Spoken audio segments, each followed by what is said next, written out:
1. Fall had begun, and the sun had set early. Weekend darkness reigned on the anchor floor of the offices of Christopher Clark and Oliver, one of Dallas's most prominent law firms, perched high in a downtown skyscraper. Outside, only a smattering of lights from other buildings accented blackened skyline. Inside, lights in all hallways had been turned off. No light spilled from any offices, whose darkened doorways dotted the hall like caves. From no offices, that is, except one. Ken Hargrove's office. Once considered a catch, Ken had let himself go in his quest to ascend to the top of the legal world, sacrificing working out for working.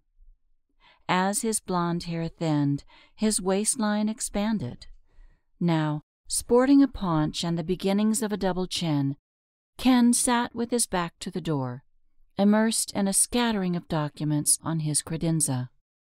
He stroked his goatee and mustache, occasionally lost in a world of exhibits, briefs, and pleadings.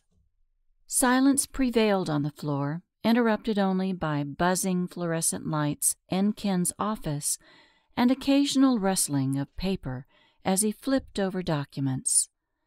Perhaps lawyers worked on other floors of the office, but only Ken Hargrove moved on the anchor floor. And a figure, moving slowly down the darkened hallway toward Ken's office. The figure clung close to the walls, almost invisible in the darkness.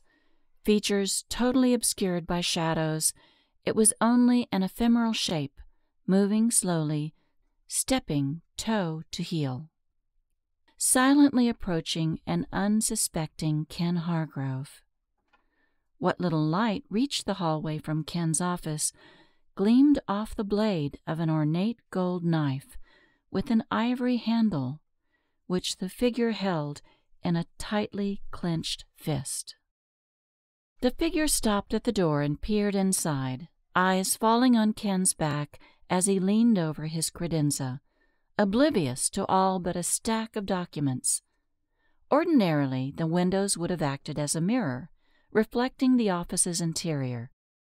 But Ken had drawn the many blinds on 2/3 of the floor-to-ceiling windows. The intruder tiptoed into Ken's office, moving from darkness into light, stopping for just a few seconds, eyes adjusting, and then stealthily approaching an unsuspecting Hargrove. One more step, and the uncovered portion of the windows would pick up a reflection. The intruder closed the gap quickly.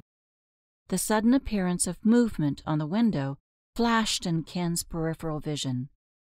He swiveled his head and stared at a now visible reflection in the glass. He made eye contact with a person behind his back. His eyes lit up. "What are you doing here?" he asked.